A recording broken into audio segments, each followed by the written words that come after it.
Hi, everyone. This is Rev Kymmi. Thank you so much for joining us. I just want to say this podcast is only 3 months old. And do you know that we've been heard in almost every single state in America? And I just want to say hello to a few of those states. Hello, Hawaii, California, Illinois, Kentucky, Texas, and there's a lot more. Thank you all for joining us. And do you know that we've been heard over 20 countries as well? That's right, and I'm Dr. G. And a big welcome to all of our international listeners. And like Reb Kymmi said, we've been heard in so many countries, it's crazy. Just to name a few: India, Australia, United Kingdom, Saudi Arabia, Turkey, Ethiopia, Israel, Canada, Germany, Ireland, New Zealand, Nigeria, the Netherlands, and many others. And in the future, we'll make sure we acknowledge all of them. In fact, we've even been heard in some of the U.S. territories. Thank you for getting the word out there and sharing it with your friends. And please make sure to click on follow so that you're automatically notified when we make a new episode available. But I thank you all so much for joining us and listening to our episodes and learning about God and how God can perform miracles on so many different types of cases. Yeah, and this is Season 1, Episode 9, The Stockton Serial Killer, Behind the Scenes. And for those of you whom have listened to some of the previous podcasts and or seen Kymmi's videos on her Facebook page, you'll know that if you go to that Facebook page, you can find all of the emails that provide the evidence for all of the cases that we've talked about. And you are not going to believe the accuracy of the prophetic word that God revealed in this story. And for those who do want to look at the evidence, you can find me on Facebook as Kymmi, Kymmi, Bloomberg, Bloomberg. And there is a pinned docuseries, and that is where you want to look. Yep. And some of those cases, the really phenomenal ones, is the Kristen Smart case that just wrapped up in trial. Boy, you're not going to believe that one. And the Casey White and Vicky White escaped from the jail and recaptured down in Alabama. You really need to check those out. But if you've already heard those and you think those were just phenomenal, you better sit down. Make sure you got a good grip on your coffee cup, because you're not going to believe what God did in this one. Yeah, he really hit this one home, didn't he? Oh, yeah. Jesus striked again. This is major league out of the ballpark kind of stuff here. Yeah. So, let's get the show rolling here. We're talking about the Stockton Serial Killer. If you've been following that, it's a series of shootings. And, you know, everybody loves spree killers, serial killers, you know, out there that are the true crime people. And as a crime mapper, and we'll get into that, serial offenders really, really lend themselves to our kind of analysis for profiling. But before we get into this in great detail, I've got a question for Rev Kymmi.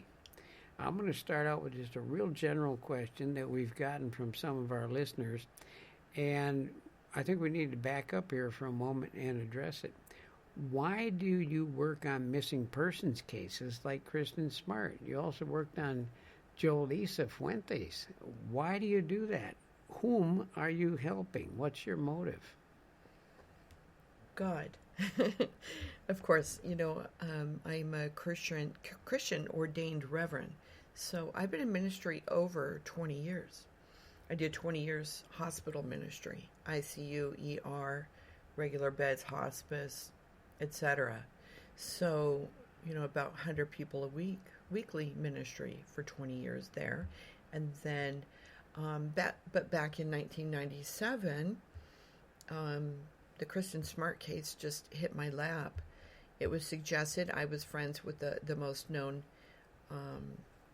medium psychic at the time, which was James Van Prague, and the initial homicide detectives contacted him for help on Kristen's case, and he declined, but he referred the homicide detectives to contact me for me to help them.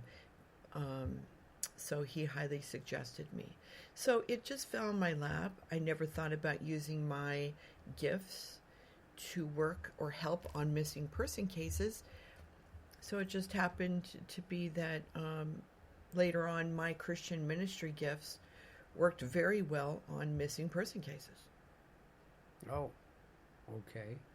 And why do you keep working on them? I mean, I can understand, like, my first one, with the smiley face cases, it happened right there in town, and it got my interest, and I saw the data online at different websites, and as an analyst and a numbers junkie, I kind of got sucked in initially by curiosity.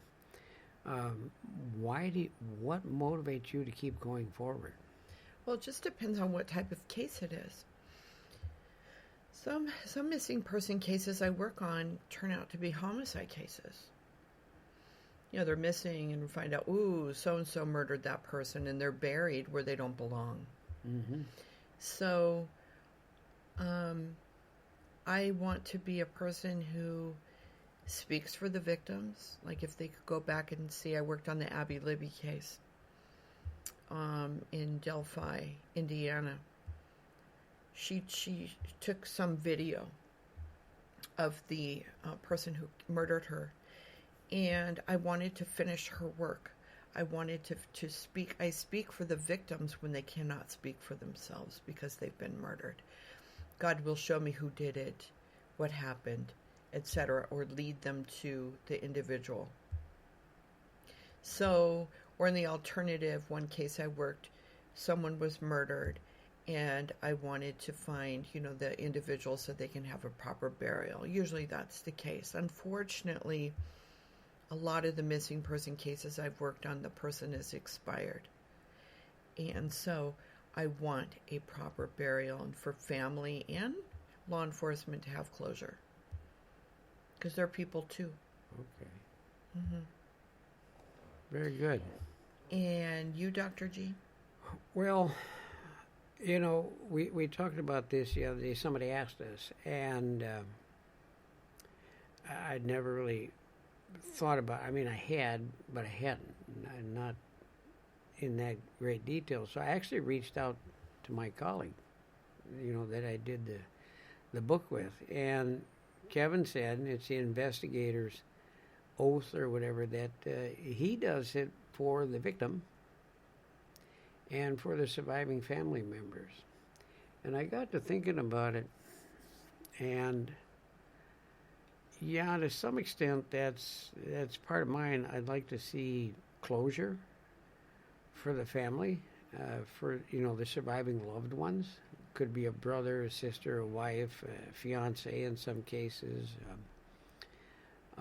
spouse, and for the victim themselves. And as a forensic victimologist, I see what Kevin and I were doing is we're interpreting the body, and it's the body of the victim that is telling us what happened. And we're just helping to convey that story. But the more I thought about it, I don't think I really do it so much for the victim to get justice or for the family to get closure, but I do it because I want the truth of the matter to come forward.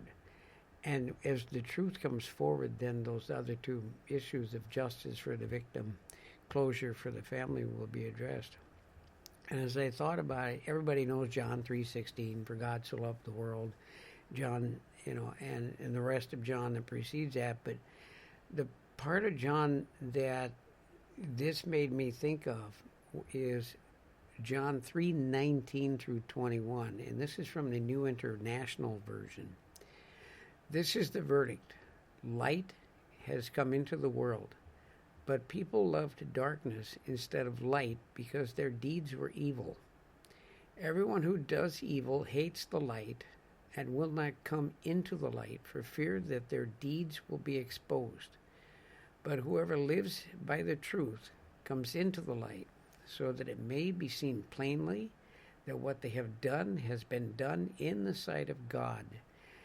And as a criminologist and forensic victimologist, I find this verse to be very enlightening, no pun intended, because when we think about crimes, especially in this case with this serial shooter, this serial killer, his crimes were committed generally between 10 o'clock at night and 7 o'clock in the morning, hours of darkness. But like you said, this has been done in the sight of God, and God tells me information. Yeah, so on that note, I have two very much more specific questions for you. The first one, I'm just throwing both out there and then you can respond openly. Why did you get involved in the Stockton Serial Killer investigation? How did you get involved? Did you call someone, text, email? Whom did you reach out to? Cops? The media? What's this all about? Well, I saw it online like everybody else. And to be honest with you, I got excited. If anybody knows, if you heard my other episodes, I have a law enforcement reference.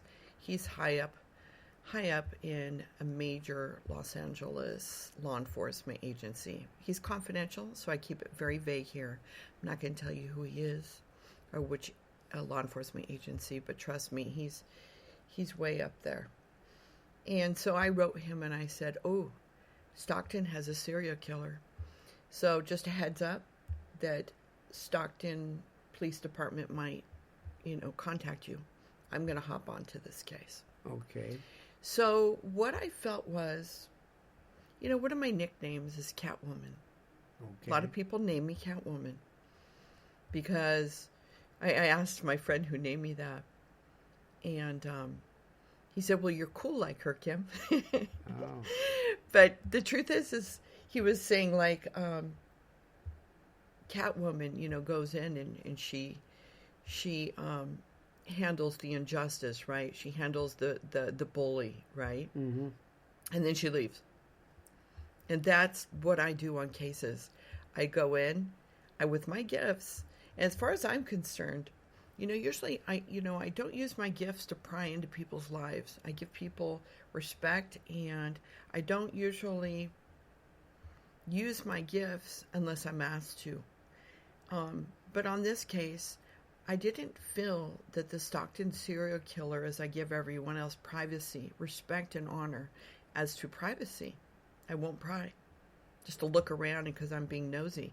But the thing is that I felt he didn't deserve any privacy, right? Okay. He's going around killing people. So I felt like, well, he's not playing fair, nor will I. So I used my Christian ministry gifts, the prophetic, and to find out who he is, where he lives, okay, what he's up to, okay, his ID, his profile, and give that information to the police. Okay, so they can apprehend him. My records are showing me that your first contact with law enforcement then was on October 3rd, 2022 at 11:26 a.m. Pacific time. Well, I wanted to stop him. What did you share with them during that first email? Ultimately, I wanted to stop this guy. I've helped from very poor people, who are abandoned in nursing homes, and very poor. And he's going around killing the poor, and this is not fair. I mean, it's not fair to kill anybody. But I guess, the Bible talks about righteous anger, and I would say I had some righteous anger, and I wanted to stop him, and I knew that I can ascertain, I could get information with my gifts. And so I gave my intro email to Stockton Police Department, to the chief directly, is who I was talking to, the chief over there, police chief. on October the 3rd, 2022 at 11:26 That'd be Chief McFadden. a.m. Yeah. I wrote him directly. I gave him an intro. Hey, here's my law enforcement reference. He CC'd on this email so that he could contact him and ask him about me, check me out if he wanted. I gave him my LinkedIn bio, which is found as Kymmi, Kymmi Bloomberg, BLOOMBERG, if anybody wants to look. I am a litigation and trial paralegal at the top law firms of our country here in America. And so, that's what I do for a living. But on the side, I have my ministry as a Christian reverend, which I do pro bono. I help police. I help victims through law enforcement to help the victims is what I'm doing ultimately. So I wrote him and then gave him, all the cases, the background on me. So he knows I'm very experienced and very used with police chiefs throughout America and sheriffs. Okay. Such as Sheriff Rick Singleton on the Casey White case. I helped him directly when he and Vicky White were on, Escape. Casey White and Vicky White. Just to name one. Okay. But I've done a handful, and I named them all to him. All right. Well, I want to jump ahead chronologically here quickly, and then we'll come back. I want to jump ahead to the day of his arrest. Now, the research literature about serial killers, the difference between that and a spree killer literally is going from one crime to the next. And sometimes, people get confused because it could take a week or 2 weeks between each event, but it's continuous movement to the next crime is the key. But serial offenders, serial killers in particular, have a cooling off period. And it's been my experience working crimes and reading the literature that as that period, if it doesn't shrink a bunch, then the level of violence is going to increase, like just from a beating to dismemberment and visceration. But generally, the level of violence will stay about the same, unless you're talking about sexual serial murderers. And then the time frame will get shorter in between, the cooling off period, because they need that fix like a junkie a little sooner. So I was wholly expecting this guy to have already gone back out and murdered someone. And in my opinion, he was overdue. What's funny is I wrote my law enforcement reference, and I told him, I said, this is right before the arrest. And I said to him that, I'm going to use my gifts and I'm going to eye spy on this guy and see what he's up to because he's too quiet. He should have killed by now. Yeah, what'd you tell him about and this do you guy? know, when I wrote my reference, law enforcement reference, do you know that he was found the next day? He was arrested the next day. So I was right. Prophetically, I'm getting a hint that he's about to go out and hunt. He was. This is how they caught him, right? On the 15th of October. Yeah. Yeah, I have, and this is crazy, folks. This is evidence that, we're just not imagining stuff, that God is providing information through prophetic word and so forth. Mm-hmm. You sent an email on October 15th at 10:50 a.m. To myself. Yeah. Now, keep in mind, they went out, tracked this guy down, and arrested him about 2 a.m. that morning. And then they sat on that information all day and did a press conference at 2 p.m. Yeah, they sat on it because they hit his house, right? Now, his apartment. You sent your email at 10:30, 10:50, and at 2 p.m., they finally let the world know through public press conference that they've arrested this suspect. Yeah. But we didn't even know about it. Wait, are we going to tell them what we didn't even know. I emailed to myself? Well, I'll read it here in a second. We didn't even know about it till 5 o'clock at night.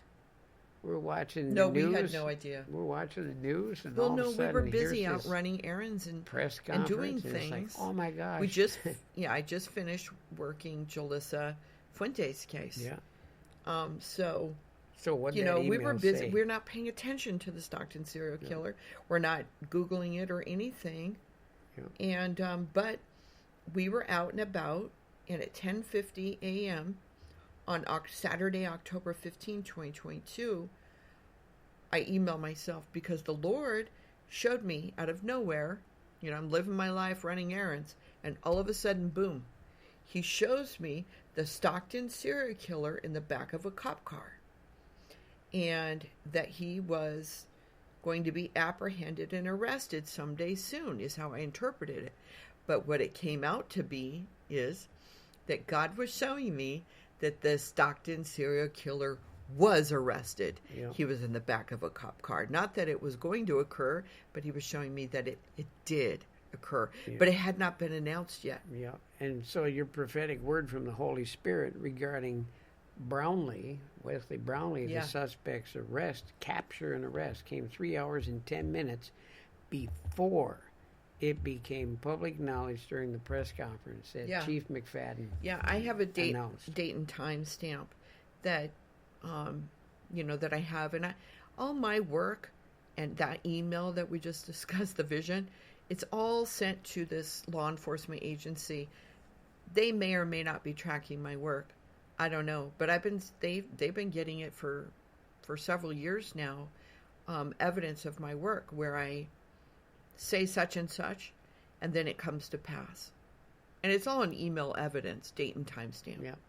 So, are you ready? You're ready to get into the nitty-gritty and the absolute fascinating, amazing revelation that God can give Christians, born-again Christians, through the prophetic word. So, I'm the academic here.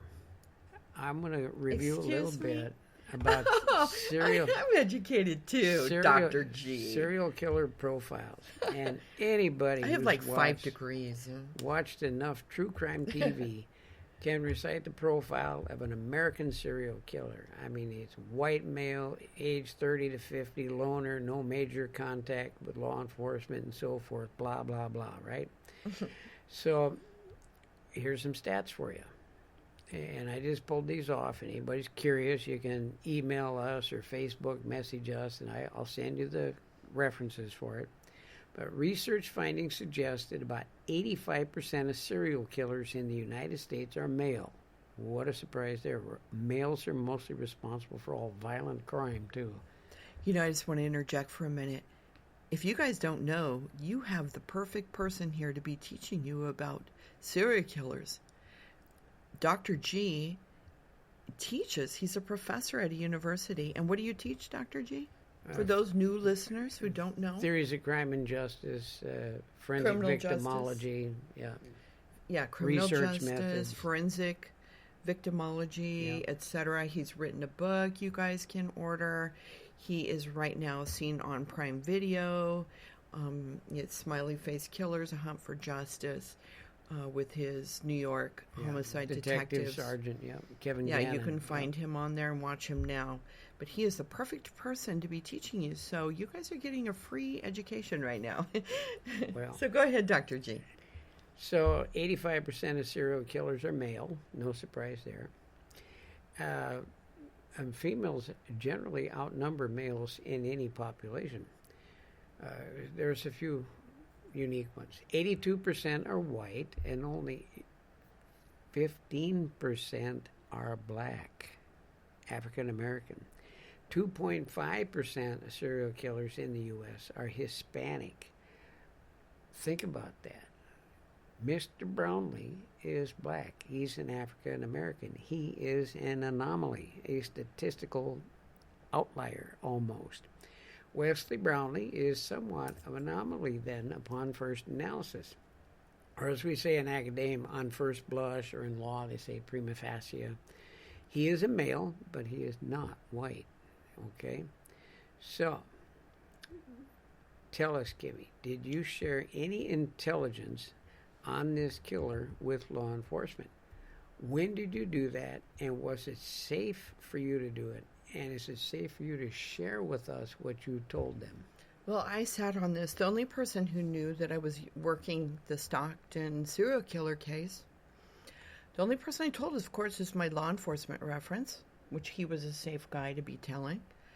And the only other person was I told the police chief on the Selma Police Department, Rudy, because of the fact that I was working the Jolissa Fuentes case. And I mentioned to him in an email that, I'm working this case right now. That I was going to step away and help him or something like that. Yeah.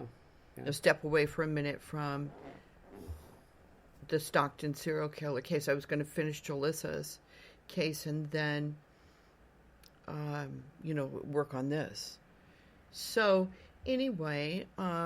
So you initially reached out to Stockton Police Department to Chief McFadden. My records indicate you went through the police tips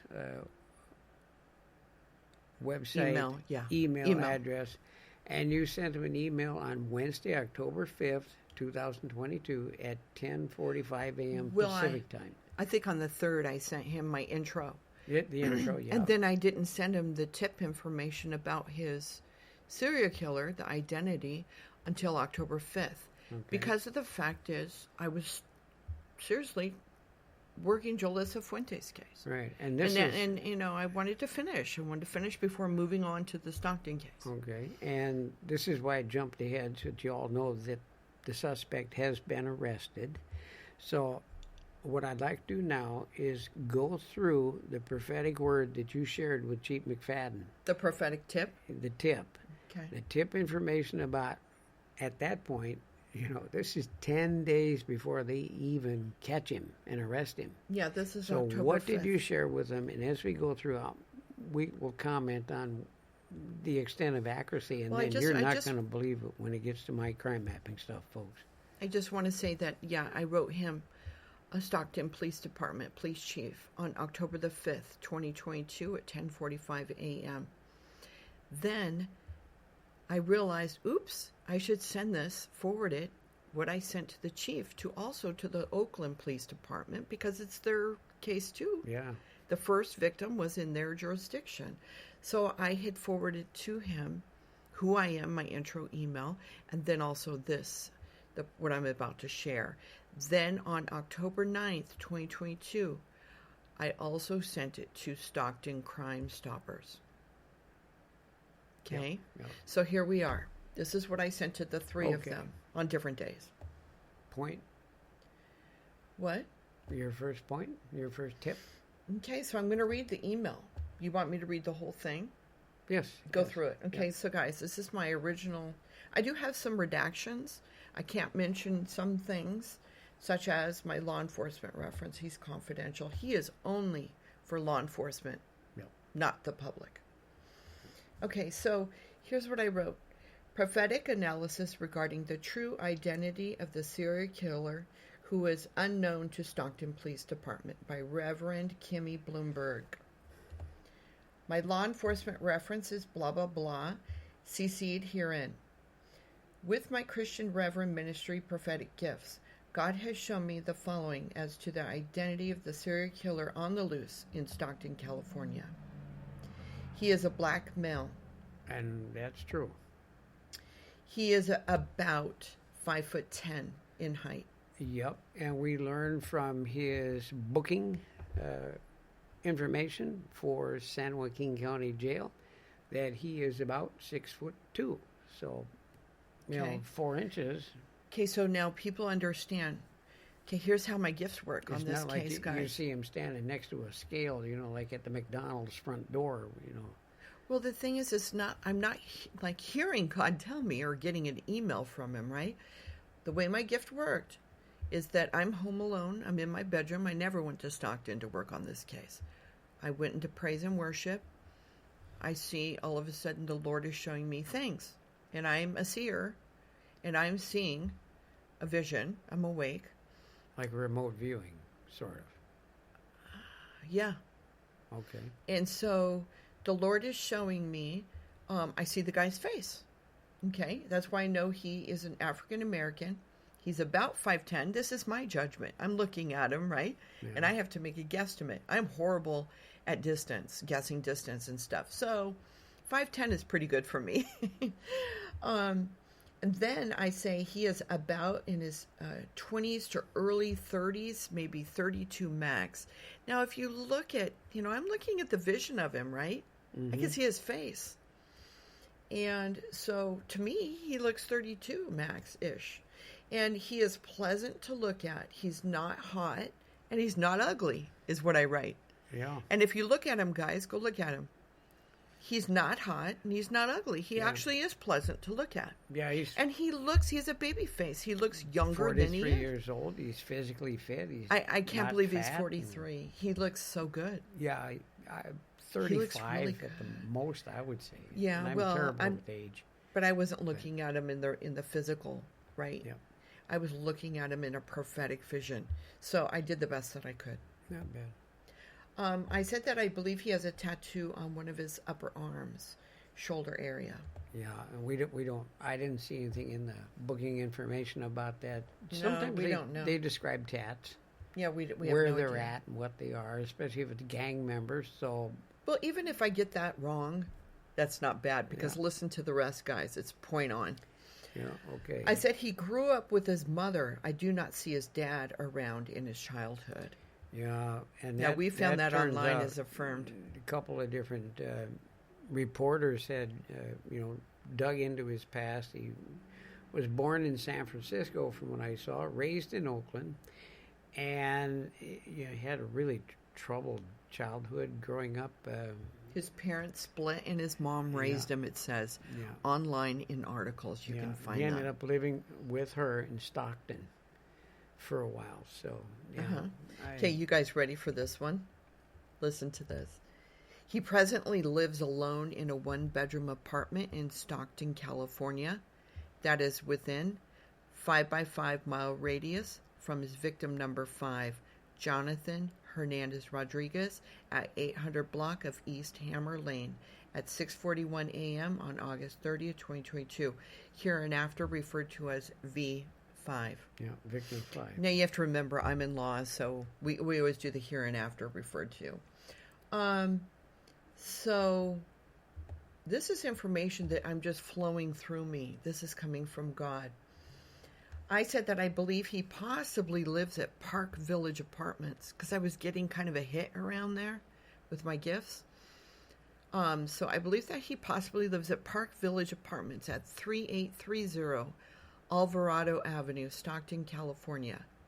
I made a suggestion to them because I don't like telling the police what to do. So I always say, I suggest perform sub rosa. Now, sub rosa, guys, is a Latin word that we use in civil law when I conduct private investigation hidden under the rose is what sub rosa means. Yeah. So I've hired private investigators to go and hide and to follow people around. So I'm telling them to do that.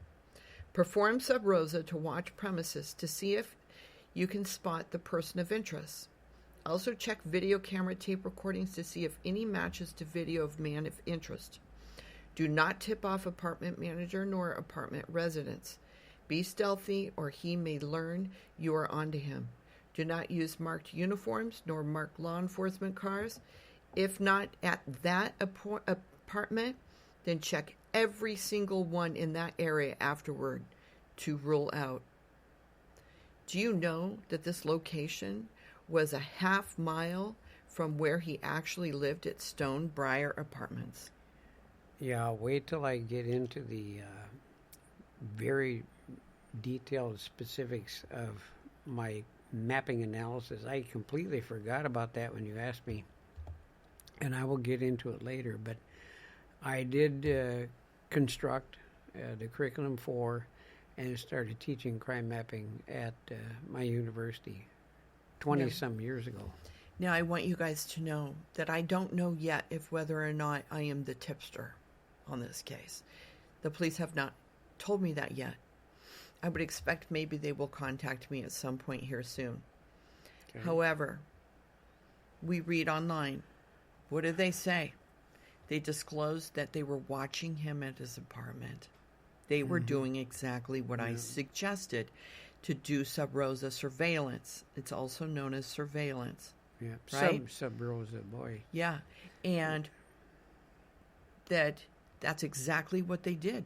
They disclosed that they were watching him in his apartment. Then they followed him in his car, okay, and watched his movements. Then they determined that he was on the hunt and kill. So they pulled him over and arrested him. But what did they say at the beginning? They said they were watching him at his apartment. Yeah. At his home. Yeah. So that's why this is a high probability, guys. I'm the tipster on this. That triggers anybody who's sat in my classroom, and I swear to goodness that some students intentionally try to get us off track. But whenever I hear that term sub rosa, because I also really love history, I think of the Rosicrucians, the Knights Templar, and Under the Rose, the covert intelligence, and I could easily go on for at least 20 minutes on some distracted and off the cuff. Do you use that term in criminal law? Sub rosa. Oh, you do? Yeah. Okay. But also in history. Like I said, the symbol of the Rosicrucians and all that. So don't get me started. Anyway, back on track. Do you want me to finish reading this? Yes. Okay. The next point.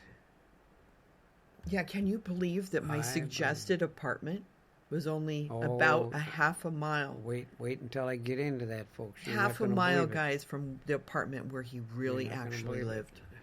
Okay, so I'm on the next point. I should post that map on Facebook, on my Facebook. So people can look. Yeah. Yeah, and you guys could look at the original email, too. I'm going to keep redactions. There's some things I don't want the public to see. Oh, it's so crazy. When you see redactions, things blacked out. Crazy. Okay, next. It is what it is. Okay, so the next point. I believe that he walks most of the time everywhere he goes. Rarely takes the public bus. Oh, boy. Here we go. Incredible. And I ended up, it's like jumping down the rabbit hole. But it was worth it. I looked at that and I said, So after the fact, and we used two different online search applications, search engines to look up public records and whatnot on Mr. Brownlee, and came up with a list of addresses, and some of them were verified in the newspaper articles, and so I mapped them out. And given the fact that you said he walks, rarely takes the public bus, I said, public bus. So I found San Joaquin public transportation, especially for Stockton, the bus routes. And I plotted the addresses for residences, and then I cross-mapped them with city metro transit. And anybody want to place a bet on this one? The apartments, and not the houses where he lived, but the apartments where he lived naturally, were on city bus routes. And the bus routes interconnect to some extent, but not everywhere. Now, the fact that you said he walks most of the time, he was arrested in a car. He does have some traffic citations, but walking here is a very important and integral part of the profile for the killer. Which I do discuss yes, in a bit. Yes, I discuss it very in a little important. Bit. Very, very important. The walking is very important. You guys will hear about that in a minute. And not just from the psychological perspective, but it showed itself in the mapping. Again, the mapping. It's just incredible what God revealed. Okay. And I was able to document in maps. I was stunned. Okay, yeah, I mean, just because, let's say, you have a car, doesn't mean you may not walk a lot of places, which we're saying is a part of his character and a part of his hunting and a part of his unfortunate ways. I think he used the car for reconnaissance, and that was it. And then he goes out in the prowl walking. Yep. That would make sense. Both psychologically and geospatially. Yeah, I want you guys to know I have no idea what Dr. G's going to say, and he doesn't know what I'm going to say. Yep. We don't have a script here. We have notes. Yep. Okay, so I'm reading my email to law enforcement, the prophetic tip. Okay, On we go. And then I go on to note, victims below are in chronological order of shooting events. A, V1, which is victim 1, Oakland, not taken into consideration here. Victim 2, shooting location to Park Village Apartments. Remember, my suggested location is only about a half mile from where he actually lived in apartments. So I'm showing them that there is, from where victim 2 was shot to the Park Village apartments, walking is 2.6 miles. Victim 3, shooting location, Park Village Apartments, walking is 2.4 miles, etc. They all were kind of evened out. So, victim 6, shooting location to Park Village Apartments, walking is 2.9 miles. So I was showing them the pattern and what it is that I believed, the reason why I felt that he was right there. Mm-hmm. And he was, only just a half mile from where I suggested to them to look at the apartments. Yeah. So I said, believe it or not, guys, I believe he's sexually aroused from these murders. And I write this in here because I believe it's according to his ego. He does this for his ego, to feel better about himself, because I believe he has low self-esteem, and it gives him more control and feels better, like I'm finally somebody, right? And it actually, I believe, sexually arouses him, his greatness. Okay. So then I say, I am aware that he premeditates his locations via his computer at his home. He plans the location for each, quote, hunt and kill, end quote. They are not random. I believe he targets only males and chosen victims. They're not random. Yeah. Then I go on to say, I believe that the female victim was a mistake of gender identity because dark or similar circumstances. Actually, if you look at her video, her hair's short. So he probably misunderstood and thought she was a male. I believe he was disappointed to see that the female victim, right? Didn't she scream, or he probably heard her voice? And then he was caught off guard, and the victim fought him a little bit. He let her go because it would not have been a gratifying kill. It was the wrong gender. Yep. Further, I believe that this serial killer had little experience killing, for he most likely only killed once before. That's victim 1 at Oakland, April 2021, 6 days apart from victim 1 to victim 2. He liked his first kill.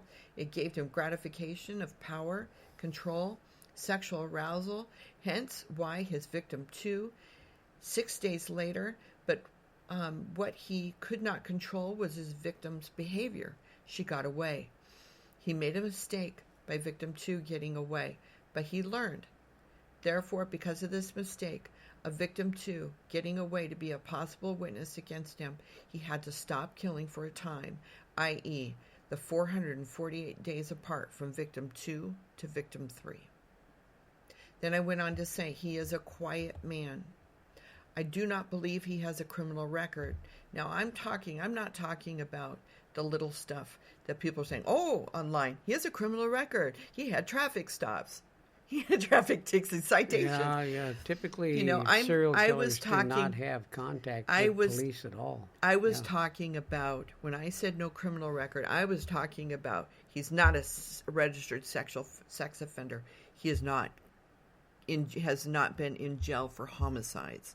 And what were you going to say, Dr. So T? you're talking about what we call Index 1 crimes. There's 8 of them, 4 personal and 4 property. That would be murder, forcible rape, aggravated assault, robbery, and then fraud and theft, motor vehicle theft, burglary, and arson.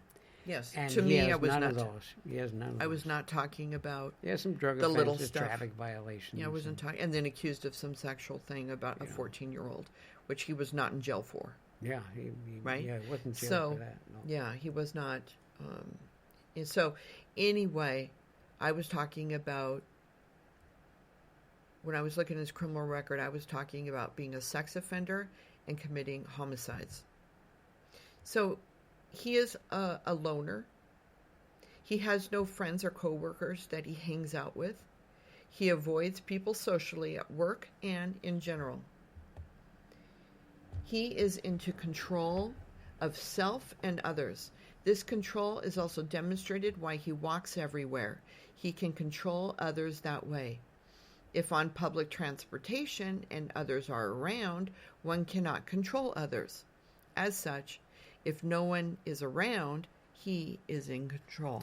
Yes, and I talked about the Metro Transit. I haven't looked at the schedules yet to see how they line up with like bus stops at the locations during the times of shooting. But we do know that he walked up to the female whom he shot. And I do believe that that's all part of the control. If I'm driving by, anyone who's a marksman, been in the infantry or been a hunter, hopefully not a gang member, but you know that if your vehicle is moving and you're trying to hit something that's stationary, it's pretty difficult. And if it's moving, it's even worse. Good luck trying to hit it. But if you walk up to it like he did the female, now you're in control of the situation. They are standing there. You are standing there. You're face to face. And this is going to be a very personal encounter. And you're the only one who's armed. So you're very much in control of it. And when I looked at that, especially after they found him, captured him, we discovered who he was and his life growing up. I think having come to the realization that he just shot a female, I think it traumatized him. He loved his mother. He hated his father. Yeah, his mom raised him. And much like many of the serial killers that we read about, they're out there trying to kill the person, whether it was, I remember hearing one that Dr. John Campbell lectured on one time, one of my colleagues. And I said afterwards, so who was the female in his life who wore red, whom he hated? And it turned out it was a fiancé that stood him up. In this case, I think it was his father that he's killing every time. And when he realized he killed a female, it completely set him off. And there's also some issues there with the being from Oakland and moving to Stockton, and I'll get into that time-wise. I need to even do more detailed analysis there, but we'll come back to that. So, yeah, he had none of those Index 1 crimes. He was not, prior to this. If anybody would have said, oh, he's a serial killer, I said, what? This guy doesn't even harm cats or dogs. You know, he pets them, he feeds them, he takes them to the shelter. I mean, he was a nice guy, supposedly. But it was all about control. Controlling the situation. That's why he walks. Yep. Yeah, that's what I said in the I agree prophetic tip. There. And then next I said, I see, and see is in quotes, he wears black gloves during his, quote, hunt and kills, end quote. He is careful with germs and to never leave fingerprints, etc. I do believe he throws evidence away after he shoots someone in nearby trash cans or trash bins at the crime scene or at his home or at his workplace. It wasn't clear to me, but it's at a place, it's either the crime scene or somewhere he's used to being around, which is home. I believe he equates what he does to the way humans go deer hunting. He couples his work with dehumanization as well as complete lack of empathy. He is a nobody, a wallflower. He has no significant achievements regarding good things. He feels he did not make his goals in life, hence feels below everyone else at the workplace and through life. Killings make him feel powerful, in control, and finally, an important person. Oh, yeah. Underachiever who has been victimized and not accepted by society in general. The root of anger toward biological dad for not being there for him because I saw he was raised by a single mother. Root of hatred toward men, hence men are targeted. Food for thought, I said to the police. Yeah. Now, we found all of that. Oh, yeah. He said he wanted to be a basketball player in the NBA. He had all these goals. He got poor grades. He dropped out of high school. He couldn't find it. We also read online, his mom said, or somebody said, that he couldn't ever take responsibility for his life. So, learning disabilities. He just wasn't making it. So unfortunately, he felt better about himself, in power and control by doing these actions. And I said, he is not done killing. It is his supply for his ego.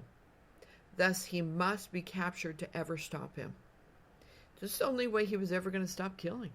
Yeah. I mean, if you think about it, they caught him in the act, pretty much. And thank God they did, because they saved probably so many people's lives. And when law enforcement catches him, they must look in his closet, in his apartment, where they will find some kind of unknown souvenirs. Yep. Now, I don't know if it's his attire, like more guns, more things for killing, or if it's news clippings as his souvenirs of how proud he is of his actions, of these being the Stockton Serial Killer, because to him, he's finally got an achievement and a title, right? Yeah. And a reputation. Yeah. And when we look at most serial killers, we see the souvenir. There's even a really, I think it's actually pretty cleverly written, The Patient on TV. On Hulu. And he's collecting watches and wallets from his victims. Some of the serial killers out there have kept body parts and skin and stuff like that, and organs, in freezers, or eaten it because they make it part of themselves, like Dahmer. This guy isn't taking anything from the victims at the scene. So that told me, could have souvenirs when I read your of news clips. Prophetic word, immediately what it made me think of is that they almost always keep trophies. So he's got to be taking something. And if he's not taking anything from the murder scene, then I would not be surprised that we will discover down the road, just like you've said, they'll go in there, he will have cleaned out a closet in his apartment, and there'll be nothing in that closet but a shrine to him and his accomplishments. There'll be the newspaper clippings and stuff like that, pictures of his victims. There's definitely some kind of something to tie him to these murders in his closet. And of course on his computer. My gosh, he likes Googling himself and, hearing about the Stockton Serial Killer. Oh, that's me, type thing. So next I wrote, he is brazen, overly confident, thinks he has outsmarted law enforcement, which makes him feel powerful and in control. And finally, he feels like he is somebody great. However, his root is his insecurity. And quite frankly, in ministry, 20 years or over, it's over 20 years. I want you to know from counseling people and dealing with so many different types of scenarios, I want you to know the most dangerous person is an insecure person.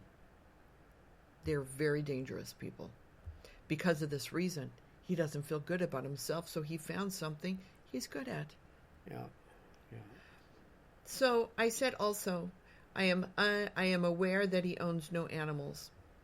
At this point, whatever his real number of victims are, he feels very comfortable with his, quote, routine of his hunt and kill, end quote. He, quote, works, end quote, hunts and kills alone. Because remember, law enforcement was not certain if it's several people or if it's one or a group of people doing it together. So I made that clear that he works and hunts and kills alone. Yeah. And which he does, right? Yeah. They found that he does work alone. And I said, I believe he kills before or after going to work, heading to work or heading home. I do believe that most likely your person of interest that you show online in a video clip that we've all seen, right, guys? And I said, is the correct person who is the serial killer. Yeah. Then I closed by saying, if I gain additional prophetic information relating to this case, I will be sure to share the information via this police tip email address. I hope what I have shared helps you to identify, locate, and apprehend this serial killer. Praying in his service, Rev Kymmi. Yeah. And I leave my phone number for them. And the city and state so they can, track me, call my police department, nearby if they want to say, hey, do you know this lady? Or they want to look me up, right, and check me out. It's, she lives in Santa Clarita, to identify me. Yeah. But, they had my law enforcement reference to email, right? That was much easier. But yeah, and I wouldn't be so... Everything God told me came to pass as affirmations and true. Everything, even down to that his dad left and his mom's raising him. Yep. But and his apartment was only a half mile away from my suggested location. At all surprised, given when you look at the times in the spreadsheet. I just want to say, before Dr. G then goes on to explain what his analysis is, but I just want to say, a reminder, guys, I never went to Stockton. I was in my bedroom. I praised and worshiped God. I wanted to stop this guy. And I hope to God I did help. I hope that I did give information to locate and apprehend. And hopefully, because I did said, go do Sub Rosa, go look at this apartment. And if he's not right there, go to the next one right nearby. And he's a half mile away. And I hope that they did listen to this because, like I said, they disclosed that this is what they were doing. Yeah. They did do Sub Rosa and watched him. Yeah, I would love to go up there and interview him, and hopefully they will get this out of him, because looking at calendars and events in his life, I would not be at all surprised to find out that, because he moved around, that there aren't at least a couple more victims spread back maybe as far as 5 years, because the time frame will get shorter. But I think they'll find more victims in his past. Do you really think that, we're thinking about... Have you guys ever watched, what is the crime... Criminal Minds? Yeah. Okay. We all watch Criminal Minds, right? I watched every single episode. Okay. And they'll talk about hesitation marks, where the person's not real experienced yet with killing. Yeah. And they will find hesitation marks with, like, a knife, killing a person with a knife, and they can see. They would look, there were hesitation marks. I believe the female victim was his, because he uses a gun, right? I believe that her beating him up, she's got away and all these kinds of things. I believe that was due to his hesitation marks. Wrong gender. Threw him off. Oh boy. You know what I mean? He showed errors. He showed his hesitation. Do you really think a person with a gun, a person with no gun, a homeless woman, can get away from a man who has a gun and who has killed people? That's why I think he hesitated, guys. Him off. Yeah, this is what I'm calling the hesitation marks. Yeah, but not due to his skill. I think believe it was due to his psyche. I don't believe he wanted to kill her. No. Or he would have. But killers do perfect their skill as they go along, and they become more proficient. They get better at it, and sometimes a part of that you will see the victimology change as well. They'll go from striking, killing men in their 50s to killing youth in their 20s, because they become more confident and skilled at being able to take down the younger game. Yeah. The lion doesn't go after the gazelle at the front of the pack. It goes after the weak one at the back. But eventually, you know. You know, I just want to say one thing is that today I watched, for the first time, I don't know when it did occur, too much going on in my life, busy, when Wesley Brownlee was in court. Maybe it was this morning, maybe it was yesterday, I don't know. I saw the video today. And quite frankly, he has no shame. He has eye contact. Seems like he doesn't, he feels pretty good about himself, his posture, his body language, his speech, all of that. You know who he reminds me of? BTK. BTK, bind, torture, kill.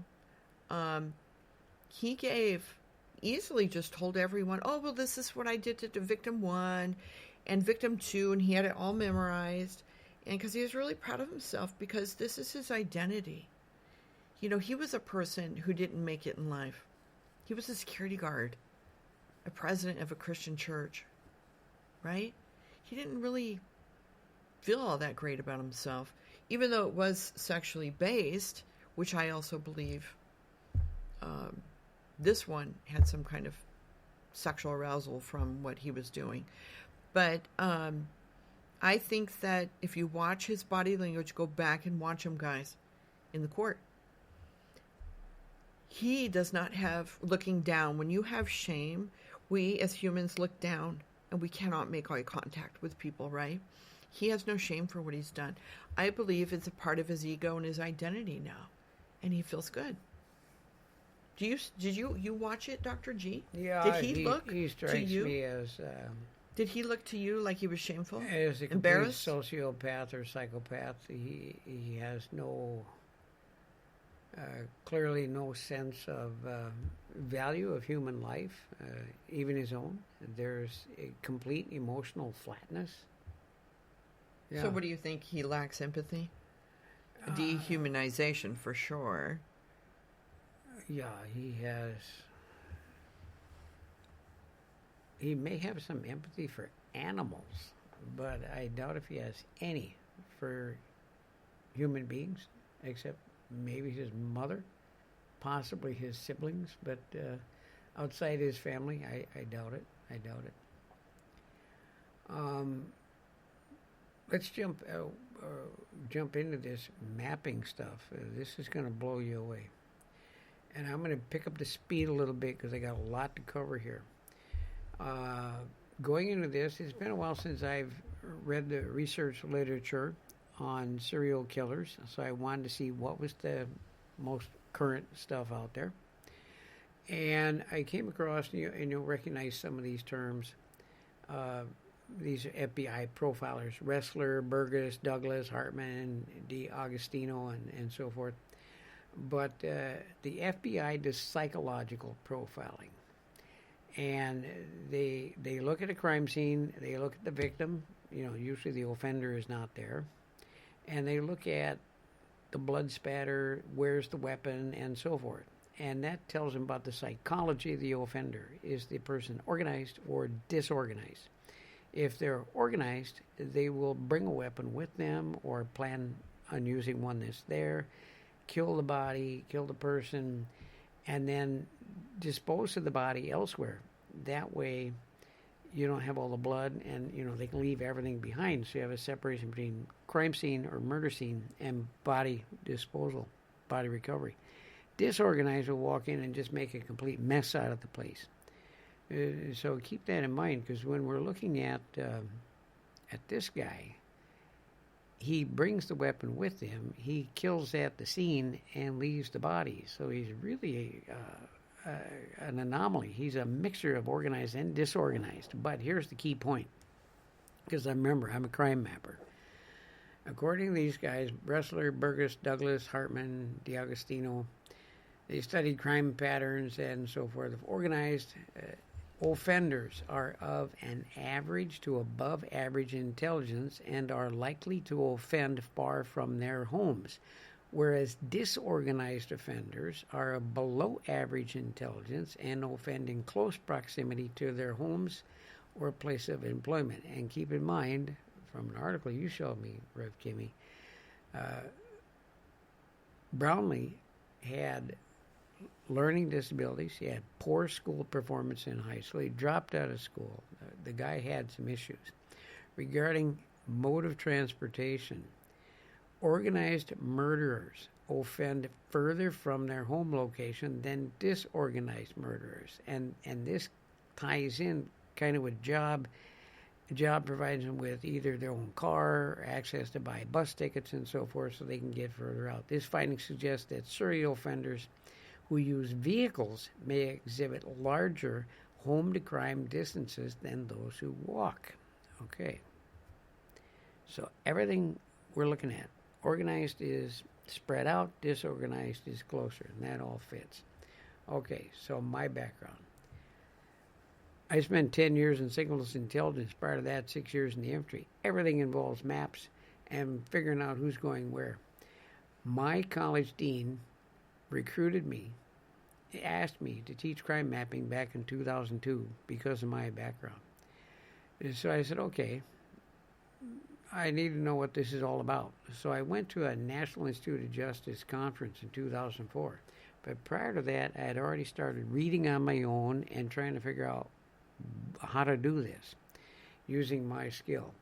I also, my dean paid for me to go to London to spend 4 days with David Cantor. And anybody knows, now that's not psychological profiling like the FBI. That is geographical offender profiling. And I was just amazed to discover that some of the terms that I had come up with on my own, like hunting ground and stuff like that, were terms that he had used and actually put in books that I had not read. So it was a really, really educational opportunity for me. And then I've been to some conferences, and I've sat in on sessions by Kim Rossmo. And it just one thing built on another. So when I looked at these crimes, I didn't even hear about this guy. And then you brought it to me, Kymmi. And I said, okay, so I started gathering data. And, of course, the first thing I did is I put the 6 Stockton cases on the map. And then I started drawing circles. And I tried to estimate using the furthest out, which is up by Hammer Lane, and the furthest south, which was the female, and tried to establish a geographic center of mass. Now, there's a term that I use. And that comes up south of all the other victims. I mean, it's actually just north of the St. Joseph Medical Center. Okay, now this is where it gets really crazy, people. You can generally, because they operate in bullseyes, or as Cantor calls, you have a marauder who goes out and does his crimes in one direction and roams, or you have the, around his nest, like a hunting animal, or you have the commuter who will travel great distances and hunt in a different location, much like somebody in Minnesota going to South Dakota hunt pheasant. That's a commuter. But if we use center of mass, and this is where it gets crazy, okay, so I plot center of mass for all of these shootings, 1 way in the south, 5 in the north, and it comes up, all right? It comes up just in between 2 other locations. And what are those 2 locations? Well, the first one is one that I know from the data in the newspapers. And that is the location where the SWAT team went in and raided his house on October 16th at 2:50 p.m. And that's Stonebriar Apartments at 4770 West Lane, which is approximately 2,160 feet from my geographic center of mass. And how far is that from my suggested apartment? Yeah, it was just where it gets crazy, half folks. mile, right? So, using the data and crime mapping, the center of mass ends up being 2,200 feet from the guy's actual last known residence. Pretty good, huh? Pretty good. That's under just under a half a mile. Are you ready for this? If you plot Park Village Apartments at 3830 Alvarado Avenue, which is what Kymmi, looking at a map, and God saying it's somewhere around here, she looks at it and says, I think this is the location. And if you plot that on the map, you are just, well, I knew it was just around there, over a half a mile. Just over a half a mile. Just a tad. From the center from this guy's location. And she's actually 708 feet closer than the mapping analysis. It's crazy. So if you want to look at the accuracy of the prophetic word compared to the crime mapping, knowing how to use geometry, that's basically what it ends up being, drawing circles and lines and triangles. It's just incredible. Absolutely incredible. The Holy Spirit gave her that information. And I need to do a little bit more analysis because there is a pattern where he goes north and then south and then back to the north and south. And I suspect we'll see if it comes out in the interrogations, but I suspect at the point where they arrested him, he was not going to kill out in that area. I think he was on his way. I think he was reconning because just like your prophetic word had revealed, I think he would have identified a victim. I think he had identified victims before, and he was going to drive to a location, get out of the vehicle, walk up to the victim so he could control the scene. And the reason I believe that, folks, is because if you map out the sites of the shootings and then you map out the addresses that we have for him, he is always within 2 to 3 blocks, has lived within 2 to 3 blocks where a shooting occurred. All except for one address that's way the heck out there in the west side of town all by itself. So why is that, Dr. G? Is he comfortable? Oh, I'm comfortable, so I'm him. I'm comfortable in this area. Yes. So I'm just going to kill here. Humans are creatures of habit. Emotionally, he feels comfortable? Crime mappers, we are interested, crime analysts are interested in 3 locations where a person lives, where they work, and where they recreate or play. Live, work, and play. And if you think about your own behavior, I learned this in the infantry. When you get to the objective rally point and you go to the objective for the raid or the reconnaissance, you always go back a different direction to get home because the enemy could be waiting for you. Because just like animals, they go there and back, and you end up with an animal run, an animal path, and they go back and forth on the same path. Humans do the same thing. So if I map out those 3 locations, I can tell you, I can't encounter you and victimize you until our paths cross. So somewhere between where I live, work, and play, I create a path. Our paths have to cross or I can't victimize you. And I think that's why when you look at these, where he lives and where he kills, all we have to do is go back and look at any other place where he lived. And I'd be willing to bet that one way out on the west side, there's either a failed shooting out there, the person survived, or he wasn't there long enough, or perhaps because that is a residential area and all the others are apartments, I'll bet there wasn't enough privacy out there for him to find the victim and take his game, so to speak. I'm sitting here and feel so sad because I'm thinking about the victimology in this. Yeah. And the victim's perspective. And I feel so bad for them. These are people down and out. And he took real advantage of that. It's like someone beating up on an old person or a child. Yeah, most of them were homeless or like... They're sleeping. Poor Jonathan. They're down and out. Sitting in his car. They have nothing. And he has to come over and, victimize them. I mean, it's so sad. I feel bad for these victims. And I am so glad that possibly I helped and led the police to locate and apprehend him. I don't know that for sure. No. Someday I will learn. But I'm really grateful that whatever really did happen, I'm glad that it did. Whoever really, if I tipped him off or someone else, or whatever it is, but I'm glad that law enforcement stopped him from doing this to more people. Yeah. And everyone was scared to go out. And yeah, thank you, they Jesus. were very, His very count was scared low. there in Stockton. It never got over 10. You know, it's not 50, 100 like some of these crazy numbers we hear out there for some of these killers. Thank God he was stopped early in his career. Yep. Praise Well, the Lord. I picked up with my prophetic gifts, he wasn't going to stop. No. He did not plan on stopping.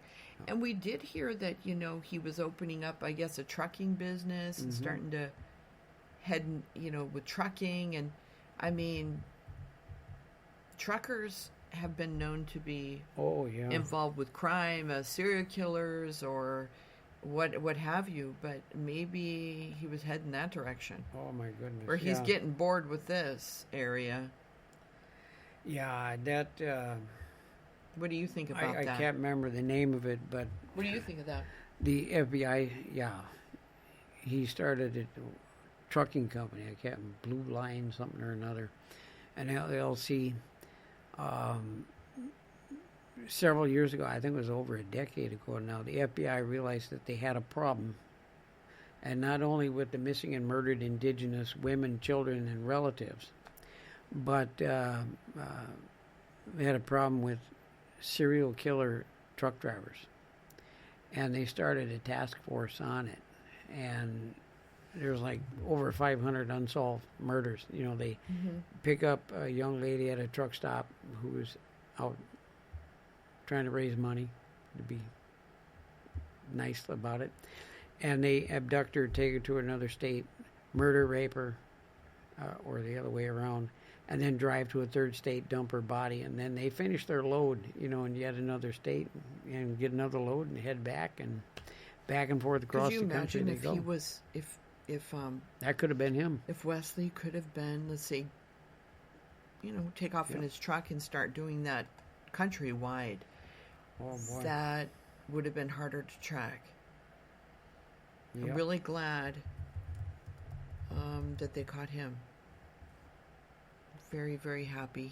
They saved not only one person's life, but probably just so many. Oh yeah. You can find that online at the FBI's website. It's the Highway Serial Killings Initiative, and it was 2004 they identified it. And the article I'm looking at is April 2009. So I was right. It was over a decade ago. Yep. FBI. Yeah. And it's called, let's see here,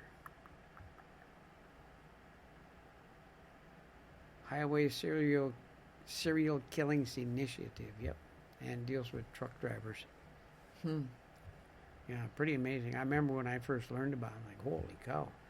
And you can see all the dots on the map there. 500 cases in our Highway Serial Killings Initiative database. And that was back then. Imagine what it is now. Yeah. So, thank God. I mean, here's this guy. He's got this MO, modus operandi, method of operation that's working for him. And he was comfortable. And he was going to get a commercial driver's license and hit the road. My goodness. Yeah. Thank you, Jesus. Yes, that he spoke to you, and you spoke to Stockton Chief McFadden and got this guy off the streets. Yeah, like I said, I wrote him on October 5th, and then October 9th, I wrote the police chief over there, and I said, I sent this to the police chief at Stockton. You may want to call him and see if you've seen this yet. Yeah. Because the fact I was concerned that it was overlooked from a lot of people emailing him, right, over there at Stockton. So, I mean, I did everything to throw a red flag in their face. Even sending it over to Crime Stoppers. Yeah. So, I did everything possible on my end with my gifts to draw out information that hopefully they used to locate and apprehend this serial killer. Yeah. And just a couple more things on the mapping. You're talking about control of the environment, control of the actual victimization event, and of course, poor Jonathan. I have an address for Brownlee in that same apartment complex. I don't know if he necessarily lived there because the records are pretty vague and confusing on when he lived where, but I do have an address for both the offender and the victim in the same complex. And as I mapped them out and measured the distances from one to the next, the distances ranged anywhere from 400 feet to the largest one, and of course that was the female who survived, 1.5 miles away from his nearest residential address. So when you said that it was a 5x5 or a 5 mile radius. Oh, a victim. Oh, yeah, What yeah, victim did I say? 5 box or circle, yeah. Data tells us, research indicates that it can, for these organized offenders, that they go further out, but the disorganized like to stay close to home, a little bit insecurity, so they have to be in greater control. We call that the hunting ground and the area of awareness, and we have different terms for it, but that can be as short as 2 kilometers, which it really isn't that far. I mean, 10 kilometers is 6 miles, so you can do the math there. But so we're talking about a guy who's trying to keep things at about 400 feet and no further than 1 mile away.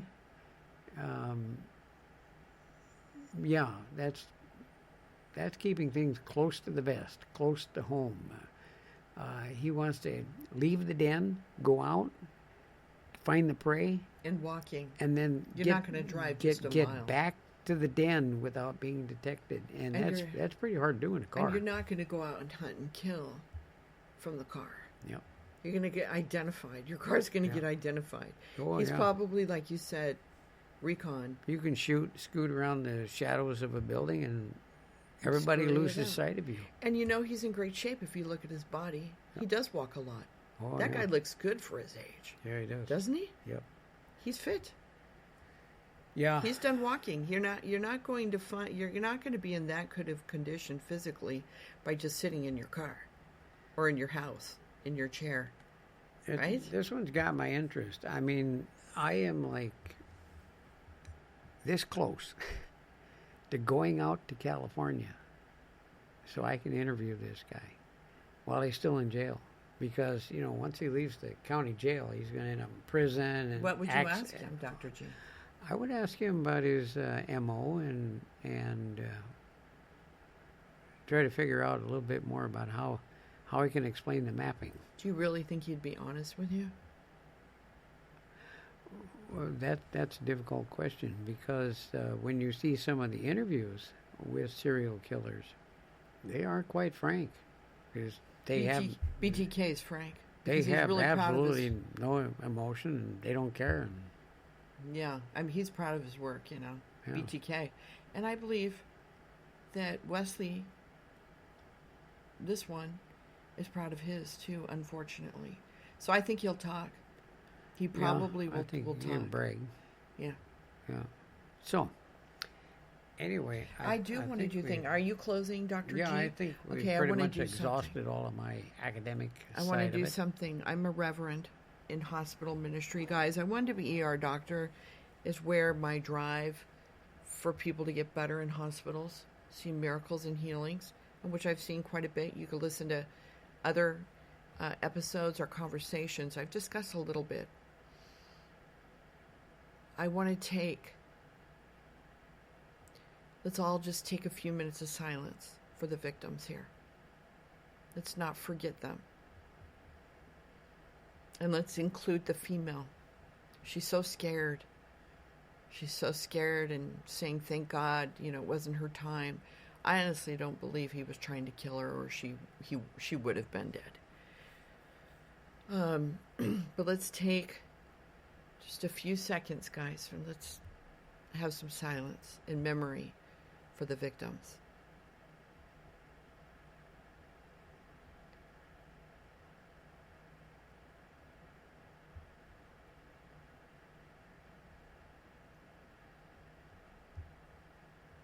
And I pray that they all rest in peace and have their justice. I hope that, though I'm not a community member of Stockton, I am a community member of humanity. It doesn't matter the color of our skin or our gender, education level, or that you have prophetic gifts and you're a reverend and possibly you're Jewish and listening. It doesn't matter. I wanted to stop. I knew I had the gifts, and I wanted to stop this guy. And I hope to God my tip is the one that did it. Amen. If not, it still proves my gifts, does it not? Right? Accurate. So we just we praise Jesus for the work he's done. We acknowledge God the Father and the Son and the Holy Spirit, that God did this work through me. This is his glory, and I acknowledge him on all cases. He does the work through me. Uses law enforcement, I believe. Law enforcement, I honestly believe it's a ministry. It's like a ministry. And so we just thank law enforcement for their hard work on this case, and everyone else, FBI and whomever else. Thank you. Thank you for helping the people there in Stockton. I'm glad that they're going to be okay and not be scared anymore. Yep. And we just want to thank you all so much for spending this time with us and listening to the testimony of what God has done through me, and listening to the brilliance of Dr. G. But we will see you guys on another episode. Thank you so much for joining us, and God bless you. Yep. Have a good day.